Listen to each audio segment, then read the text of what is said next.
მოგესალმებით.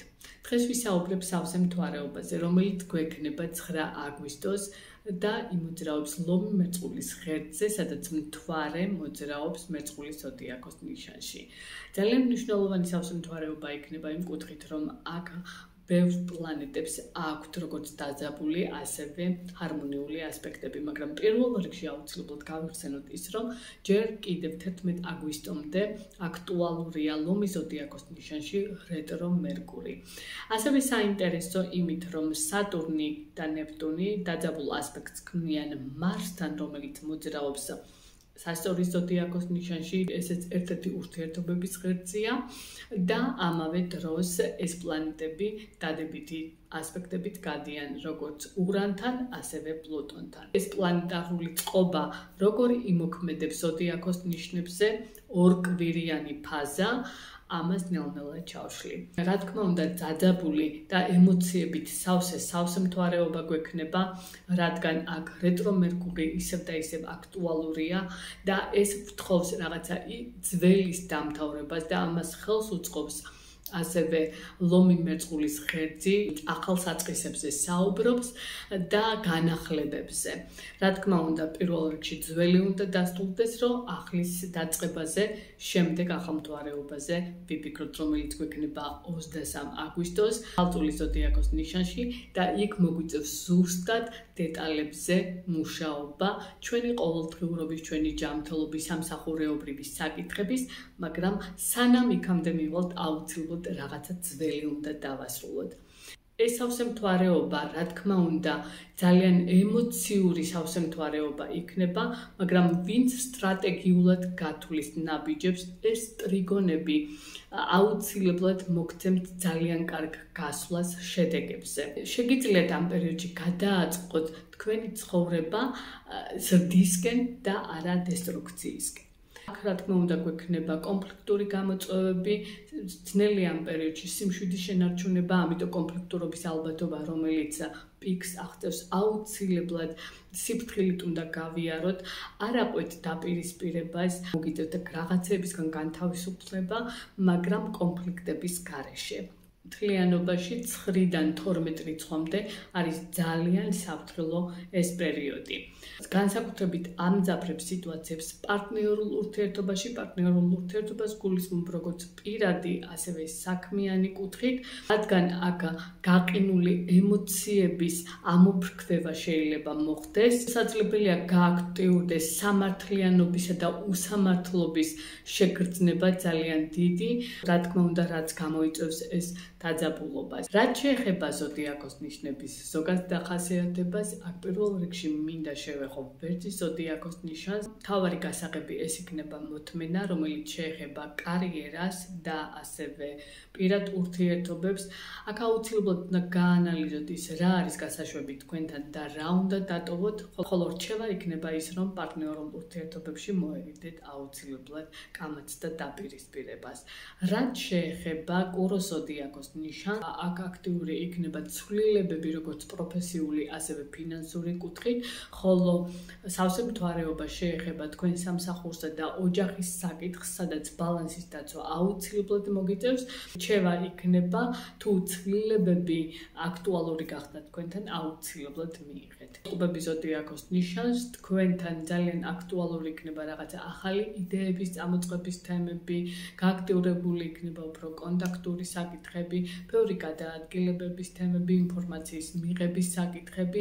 ეს ტრიგონალური ასპექტი თქვენთან ძალიან კარგ შედეგებზე გასვლათ, ვინც მუშაობთ მაგალითად სარეკლამო თემებთან, ტელევიზიაში, ამ საკითხებთან მოგცემთ ძალიან კარგ გასვლას. იფრინეთ თქვენი იდეებით, მაგრამ აუცილებლად ბალანსს ნუ დაკარგავთ. შეეხება კიჭყების ზოდიაქოს ნიშანს, აქ შეიძლება შიდა არეულობა იყოს პარტნიორულ ურთიერთობაში და ასევე ფინანსურ საკითხებში. შეიძლება ამ პერიოდში ვინმე ცდილობდეს თქვენი ენერგიისა და დროის მანიპულაციას, ამიტომ აქ ფრთხილად იყავით, მოეშვით აუცილებლად ცხრის კონტროლს და ენდეთ ინტუიციას.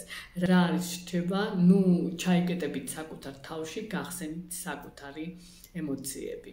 ლომის ზოდიაქოს ნიშანს, რაც შეეხება თქვენს პარტნიორულ ურთიერთობას, შეეხება ეს თემები, აქ დინამიკა იქნება ძალიან მძაფრი, ამიტომ თუ გინდათ რაღაცისგან განთავისუფლებთ ან გადააწყოთ თქვენი ურთიერთობები, იმოქმედეთ ამ კუთხით. რეტრო მერკური კი გავთხილებთ, გაავთხილდით ამ პერიოდში თქვენს სიტყვებს და გზავნილებს.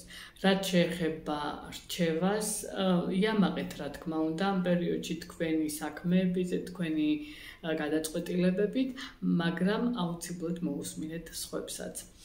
რაც შეეხება ქალწულის ზოდიაქოს ნიშანს, თქვენთან სავსე მთვარეობა თქვენს მე-12 სახლში დგას, რაც თქვენს ემოციურ ფონს აუცილებლად შეეხება, სადაც მოგიწევთ გადაფასება ამ პერიოდში, საკუთარ თავთან ჩაღრმავება, შის და დაძაბულობას არ მიცეთ საშუალება, რომ თქვენზე იმოქმედოს, ხოლო 23 აგვისტოდან უკვე განთავისუფლდებით ამ პროცესებისგან, თქვენთან იქნება ახალმთვარეობის ენერგიები, რაც უფრო მეტად მოგცემთ ძალიან კარგ შესაძლებლობებს, მანამდე კი დაასუფთავეთ თქვენი ენერგიები და ეცადეთ ახალი დინამიკით შეხვდეთ თქვენს ნიშანში ახალ მთვარეობას. რჩევას ამ პერიოდში დაისვენეთ აუცილებლად და მიეცით საკუთარ თავს დასვენების უფლება. რაც შეეხება სასწორი ზოდიაქოს ნიშანს, თქვენს ნიშანში მოძრაობს მარსი, რასაც დაძაბული ასპექტი აქვს სატურნთან, რა თქმა უნდა ეს ხელს შეუწყობს ენერგიის აგრესიულად გამოვლინებას, მაგრამ სწორედ აქ უნდა იყოთ ძალიან მტკნარი და ბალანსი დაიცვათ ამ კუთხით. შემთხვევაობა შეეხება თქვენს მეგობრობასა და სასიყვარულო ურთიერთობების საკითხებს. რჩევას რაც შეეხება, იყავი მიზანმიმართული და დარწმუნებული, რასაც აკეთებ და არ აღვეთ ამ პერიოდში იმპულსურ გადაწყვეტილებებს. შეეხება მორიელის ზოდიაქოს ნიშანს, თქვენთან სავსე მთვარეობა იმოძრავებს თქვენს მე-4 სახლსა და კარიერას შორის, სამსახურეობრივ თემას შორის, აქ მოგიწევთ ძალიან დიდი ენერგიის დახარჯვა, სადაც ბალანსი აუცილებლად უნდა შეინარჩუნოთ, რომ გადაღლა არ გამოიწვიოს ამან ყველაფერმა, მაგრამ რჩევა იქნება გადააფასოთ და გადაალაგოთ თქვენი პრიორიტეტები. რაც შეეხება მშვილდოსნის ზოდიაქოს ნიშანს, ძლიერი ინსპირაცია და მოძრაობის სურვილი იქნება თქვენთან აქტუალური. შესაძლოა მოულოდნელი შემოთავაზებები მიიღოთ, მოგზაურობა, სწავლის თემები, უცხოელ პარტნიორებთან მოლაპარაკებების საკითხების მოგვარების თემები. კომუნიკაციას რაც შეეხება, ეცადეთ თქვენი ხმა ყველამ გაიგოს, უფრო მეტ მასშტაბურ თემებში გაიტანოთ თქვენი საკითხები, თქვენი ხმა მიაწვდინოთ სხვა ადამიანებსაც. რჩევას გადაიღლით აქ თავს, თქვენი იდეების რეალიზაცია თანდათან ეტაპობრივად აუცილებლად მოხდება. რაც შეეხება თხის რქის ზოდიაქოს ნიშანს, დროულად გააცნობიეროთ, რომ ყველაფრის კონტროლი არ შეიძლება. ეს სავსე მთვარეობა შეეხება თქვენს ფინანსებს და ასევე თქვენს სულიერ ღირებულებებს. აქ შესაძლებელია მოხდეს მოულოდნელი ფინანსური გადაწყვეტილება ან რაღაც შემოსავლის თემები. რაც შეეხება რჩევას, აქ აირჩიეთ ახალი სტრატეგიები და აუცილებლად გარისკეთ რაღაცეები. რაც შეეხება მერწყულის ნიშანს, ეს თქვენი სავსე მთვარეობა, რომელიც შეიძლება გახდეს გამბედაობის კულმინაცია ან შემოიტანოს ძალიან დიდი შფოთვა.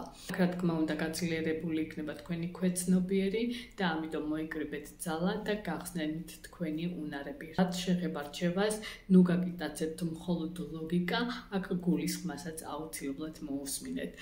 თევზების ნიშანს რაც შეეხება, აქ შეიძლება იგრძნოთ გადაღლაში და დაუსრულებელი ბრძოლები. ეს სავსე მთვარეობა სწორედ იმაზე მიგვანიშნებს, რომ აქ აუცილებლად უნდა დაისვენოთ, ცოტა სიმშვიდე მოიპოვოთ, გადააფასოთ რაღაცა საკითხები. რჩევა იქნება, რომ მიედეთ თქვენს ინტუიციას, მაგრამ იმოქმედეთ ძალიან ფრთხილად. წარმატებები მინდა გისურვოთ.